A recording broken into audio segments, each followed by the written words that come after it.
What happens at a home closing? When you're buying a house, closing day can seem overwhelming, and that's an entirely understandable feeling. And if you know what to expect on closing day, you can eliminate any worry or fear you might have about it and make the entire process much smoother.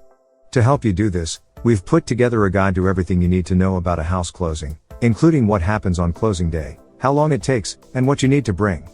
How to prepare for closing day. You and your realtor will meet with the seller and their realtor to sign all of the final paperwork and exchange keys. In preparation for closing day, it's a good idea to have a team of professionals around you to advise you. This team should include your real estate agent at a minimum, but you can also have a home inspector, an attorney, an escrow officer, a title insurance agent, and a mortgage professional.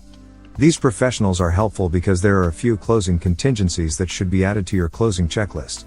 Contingencies include your home inspection, appraisal, loan documents, homeowner's insurance, and your final walkthrough.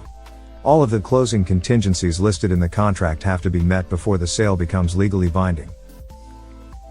The house closing timeline. The home closing process stretches from the moment you put in an offer to the moment the keys are in your hands. It's essential that you have your finances in order when going into the process of buying a house. Know exactly how much you can pay, where your other debts are, if any, and any payment obligations you're under. Once you've made it to the closing itself, you can expect to be at the office of the escrower for an hour or two before getting the keys. The cost to close on a house. One of the best ways to avoid any disruptions, or worse, lose your dream house, is to be prepared for not only your monthly mortgage and fees but the closing costs as well. The average homeowner pays 3 to 4% of the total cost of their new home and closing fees. So if you're buying a home for $400,000, you should be prepared for between $12,000 and $16,000 in closing costs. Don't worry, at least a few days before the closing of your home, you'll get what's known as a closing disclosure. This document will list all of the closing costs and who will be paying them, so you'll know exactly what to expect beforehand. What to bring to your closing. For the closing meeting to go smoothly, you'll need your driver's license, any outstanding documents or paperwork, and a certified or cashier's check payable to the closing company for your closing costs. Some closing costs are deducted from the sales price, so check before you commit to an amount. What happens on closing day? As you know, closing day is mostly about signing your contract. If you want to bring your favorite pen to sign with, feel free.